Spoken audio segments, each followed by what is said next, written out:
આપનો પરિચય અને આજે જે મીટિંગનું આયોજન કર્યું શા માટે કર્યું શું? મારું નામ મનીષાબેન રાકેશભાઈ પટેલ છે.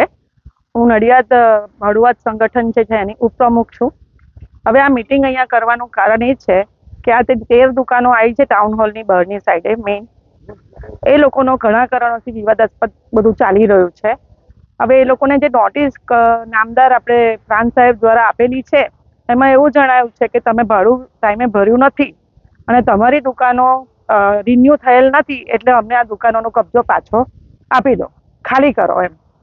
તો એના જવાબ હેઠળ અમારા વકીલ જે છે એમને કહ્યું હતું કે ભાઈ તમારે આ પુરાવા અમારી પાસે છે, કેમ કે આ 13 દુકાનોના 2025 સુધીના ડ્રાફ્ટ દ્વારા બી એ લોકોના ભાડા બધા ભરેલા છે.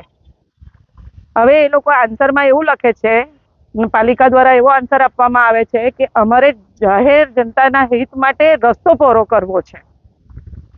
તો એનું અમારા જે વકીલ છે એમને જવાબમાં માંગ્યું હતું કે તમારે રસ્તો પહોળો કરવો હોય તો એનો એ જે લેખિતમાં અમને એફિડેવિટ ઉપર આપો, જે તમારો ઠરાવ થયો હોય મેમ્બરોનો, એ ઠરાવ અને ચીફ ઓફિસર શ્રી અમને લેખિતમાં આપ્યા. તદુપરાંત એમને જે 65 ની મંજૂરી લીધી નથી તો એ કયા કારણોસર નથી લીધી એ પણ અમને એફિડેવિટ ઉપર જણાવે, અને લીધી હોય તો બી અમને એનું એફિડેવિટ ઉપર રજૂ કરે પુરાવામાં.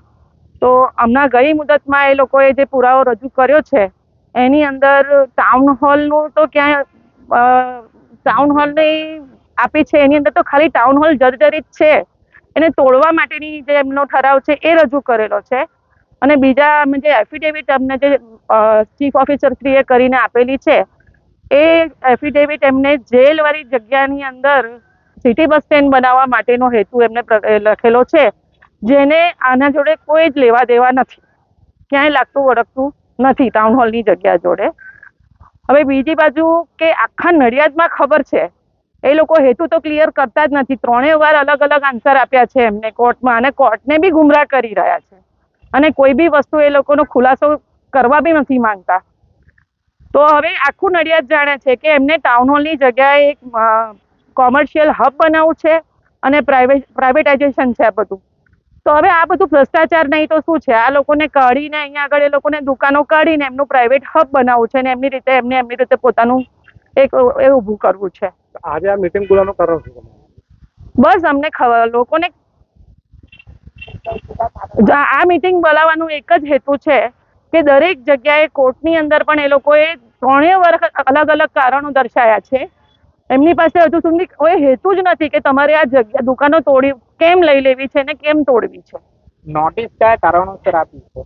નોટિસની અંદર એમને એવું રજૂ કર્યું છે કે આ લોકોએ ભાડું ભરેલું નથી, એટલે અને એ લોકોની દુકાનો રિન્યુ થયેલ નથી, એટલે તમે અમને દુકાનોનો કબજો પાછો આપી દો.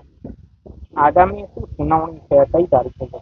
આગામી સુનાવણી 27મી જૂને છે, પ્રાંત સાહેબની ઓફિસમાં.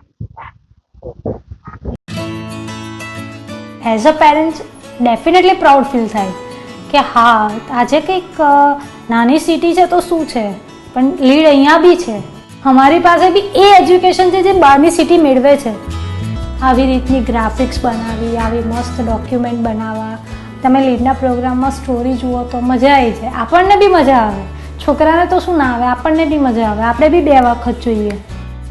વિઝ્યુઅલ લર્નિંગ જ લીડનો મોટામાં મોટો બેનિફિટ છે.